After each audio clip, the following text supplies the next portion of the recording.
오 박사님은 북한 인권 문제가 남북한 관계에 종속될 일이 아니라 인류 보편적 가치라는 거죠. 그래서 출발해가지고 지난 국회에 있었던 그 일, 그 다음에 지금 나와 국회에 상정되어 있는 두 가지 이 법안을 검토하고 또 미국과 일본에서 진행된 북한 인권법에 대해서 거기서 이제 이 좋은 걸 도출했습니다. 예를 들면 이제 북한 인권 침해 실태를 구체적으로 한다든가 이런 네 가지 제시했는데 큰 도움이 되겠습니다. 다음은 그 동국대 독과대학의 한의원 교수님이 북한 인권 참상 개선을 위한 북한 인권 법안의 필요성과 실효성에 대한 법 규범적 연구에 대해서 발표를 하겠습니다. 한 교수님은 고려대학교 북과대학을 졸업한 후 사시를 거쳐서 각지에서 검사의 직에 있었고 국무총리실 청소년보호위원회 중앙점검단장, 국가인권위원회 인권침해조사국장을 거쳐서 현재는 동국대 독과대 교수를 재직 중입니다. 그동안에 이제 여러 가지 저서와 논문도 아주 많이 발표했습니다.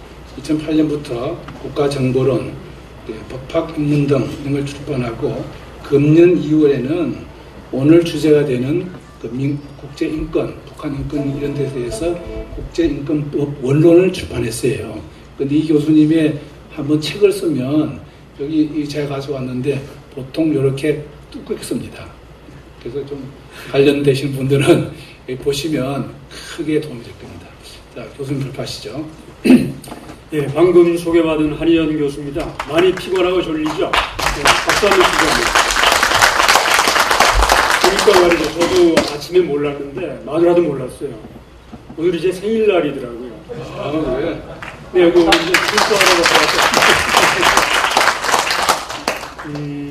근데 사실 이 자리에 있어야 될 국회의원님들은 보이지 않고 법을 제정하는데 실질적인 동력이 되어야 될 분들은 보이지 않고 심정적으로 응원하시는 분들만 있어서 학문적이고 전문적인 얘기는 피하겠습니다.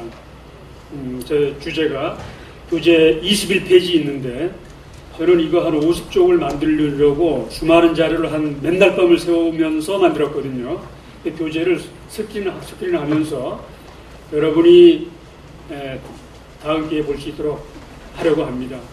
마치 어제는 제가 이제 하늘 정보보호협정에 대해서 동아일보에 칼럼을 썼더니 청와대 아주 고위 책임자가 연락이 왔어요. 정말 고맙다고. 정치인들이 정치 정점하는 데는 능수관대, 국가안보, 국가이익을 위한 진정한 이런 문제에 대해서는 너무나 무책임하다라고 하면서 한탄을 하시더라고요. 제가 오히려 위로를 하는 이런 심정이 돼버렸는데 제가 검사 생활을 하고 국가인권의 조사국장을 했는데 제가 이쪽에 관심을 가진 것은 아주 간단했습니다. 국가인권위원회에서 조사국장으로 있는 때 2004년도에 북한인권법이 만들어졌습니다. 미국 의회에서 국회에 가가지고 업무 보고를 하는데 당시 민주당으로부터 엄청나게 노무현 정부 때죠. 엄청나게 야단을 맞은 거예요. 니네들은 뭐하고 있느냐 이거죠. 사실 잘 몰랐습니다. 그때까지. 북한 문제에 대해서 어떻게 미국 의회가 저 태평양 넘어 건너에 있는 미국의 법을 만드느냐. 당연한 상식적인 의문을 가졌죠. 그래 계속 국회 가서 야단 맞고 법을 있다라고 하지만 이 법 이론적으로 가능한가 이거에 대해서 머리 한 구석을 짓누르고 있었는데 제가 또 복인지 불행인지 지금 서울시 교육감을 하고 있는 박노현 씨하고 같이 근무하게 됐어요. 제가 조사국장을 하는데 박노현 씨가 사무총장으로 오시더라고요. 제 상사로 온 거죠. 근데 줄을 서달라고 하는 거예요. 그쪽 편을 서달라고. 근데 나 공무원은 국가를 위해서 일하는 자리지 내가 왜 줄을 서요? 나중에는 민주당으로 출마를 하라고 하시더라고요. 도저히 일을 못하겠어가지고 제가 휴직을 하고 미국을 갔죠. 미국 로스쿨에 들어가서 그때 국회에서 야단 맞았던 주제. 어떻게 미국 의회가 태평양 너머에 떨어져 있는 미국 의회가 북한 문제를 가지고 북한 인권법이라고 하는 정확한 용어는 북한 인권법이 아닙니다. North Korean Human Rights Act 2004거든요. 북한 주민 인권법이거든요. 민주당이 만들려고 하는 법은 북한 노동당 인권법이 되는 거고요. 노동당 지원 인권법이 되는 거예요. 그걸 고민하면서 제가 외국의 학생들을 상대로 제가 프레젠테이션도 해봤고 고민하다가 한 100여 쪽에 이르는 논문을 발표하게 됩니다. 국제저널에 실렸고요. 그러던 차에 마치 또 동국대학교에서 교수 제의가 와서 제가 국가안보 관련 과목을 검사 출신이니까 가르치는데 인권위원회 조사국장도 하고 해서 다 연관된 분야거든요. 국가정보, 국제기구, 국제인권 문제는.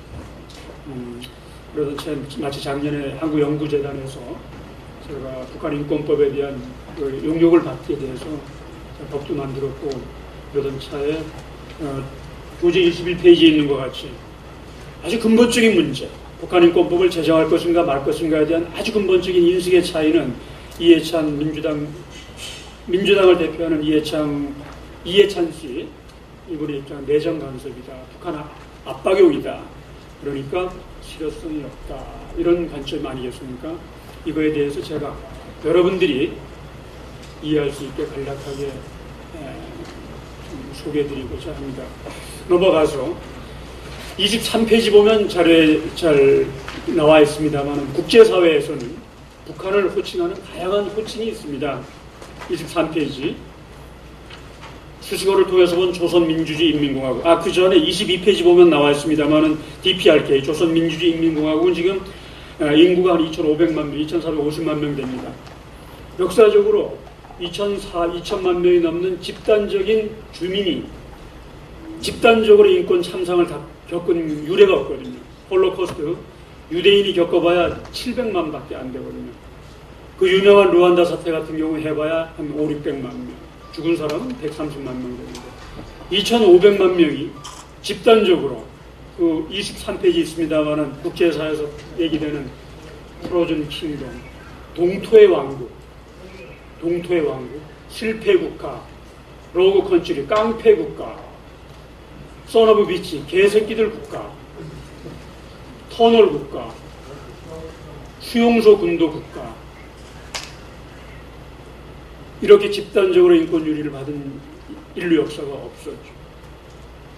북한 인권 참상에 대해서는 아까 처음 발제자가 말씀드렸습니다만은 그런 감상적인 걸 떠나서 제가 이 자료를 준비하면서 소개한 아주 최신 자료, 국제연합의 공식 자료, 앰너스티 인터내셔널의 공식 자료, 프리덤 하우스가 마치 지난 5월 달에 또다시 북한을 인권 유리 국가로 지정한 자료, 미국 국무부의 연례 보고서 보면 정말 부끄러워도, 제가 스위스 제네바 인권총회에 참석해봤습니다. 부끄러워도, 너무나 부끄러울 정도로, 같은 민족으로 너무나 억울해서 울음이 날 정도로 국제사회가 안타까워하는 이런 문제거든요. 이거가 북한에 대한 호칭에서 여실히 드러나는 문제입니다.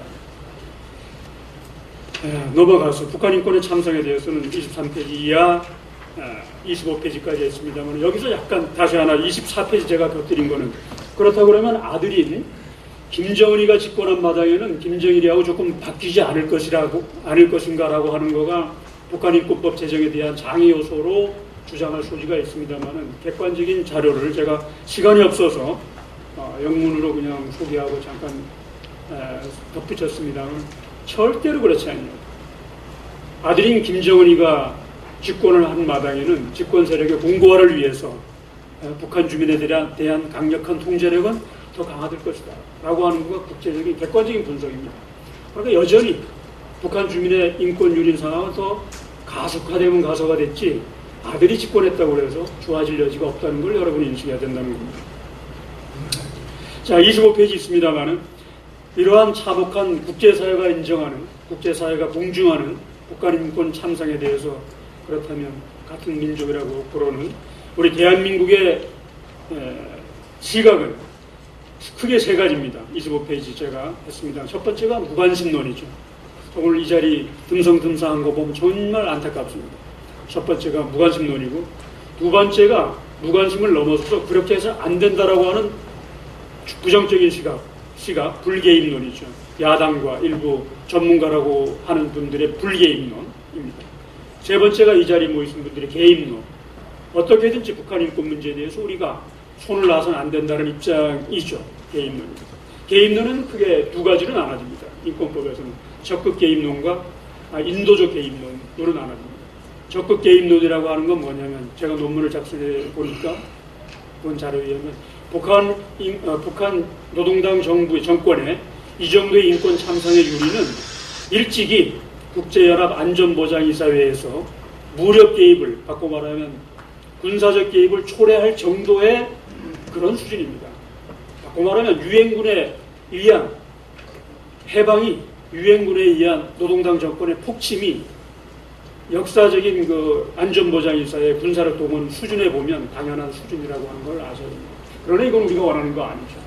여기 누구도 원하는 거 아니죠. 그렇다고 그러면 어느 정도의 개입이 필요한가에 대한 문제가 바로 휴메니테어리언, 인도적 개입이론이라고 하는 거예요.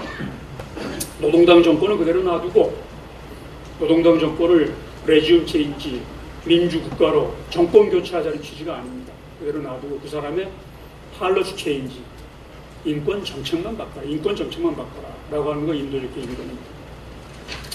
자, 쭉 가서 제가 그래서 북한인권법의 법 이론적 근거는 오늘날 국제인권법에서 명백하게 인정되어 있고 제가 국제저널에 주창한 인도적 개입 입법론입니다. 물론 유명한 암마니아라 같은 거라 학자라든가 이미 다 있는 객관적인 이론이 된 법 이론에 근거한 거지 남의 나라에 대한 문제가 아니다라는 것을 알 필요가 있습니다.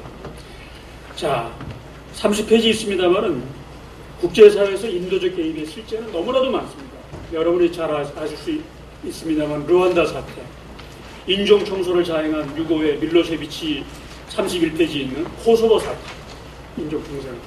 그다음에 2011년에 벌어진 자스민 향기가 지금 퍼지고 있을 때 이라크, 리비아의 유엔군이 개입한, 그거는 개입이 무력으로 개입을 한 사태죠. 이런 사태가 있습니다.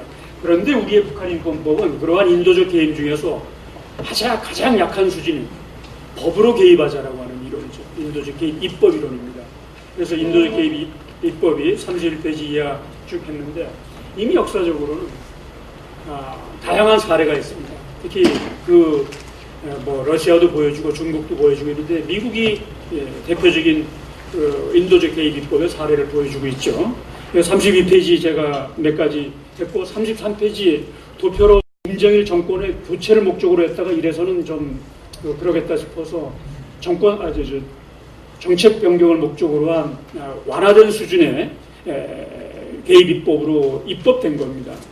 야당이 일부 시민단체가 일부 전문가라고 하는 사람을 오해하면 안 되는 겁니다. 그 다음에 그래서 쿠바하고 이라크에 대한 개입 입법은 그야말로 쿠바의 카스트로 정권, 이라크의 후세인 정권을 무너뜨리기 위한 개입 입법이다 보니까 심지어는 테러 단체, 반정부 단체에 대한 군사적 지원까지도 법으로 다 규정하고 있거든요. 북한의 인권법은 그런 것까지는 규정되어 있지 않죠. 무기 지원도 되어 있는데 있지 않고 지금 앞선 분이 제 주제 발표했습니다만 34페이지 있습니다만은 방송 채널도 구축하고 있는 겁니다. 이 방송에 대한 문제는 제가 조금 이따가 얘기하겠습니다. 그러니까 미국의 북한인권법은 정권 교체가 아닌 정책 변경을 목적으로 한 그야말로 완화된 수준의 유엔군이 침공해도 할 말이 없는 북한의 압제자에 대한 완화된 수준의 인도적 개입 입법이라는 것을 아셔야 됩니다. 제가 34페이지부터 아주 많은 자료를 요약해서 미국의 북한인권법을 소개했습니다만은 대표적인 거가 세 가지입니다.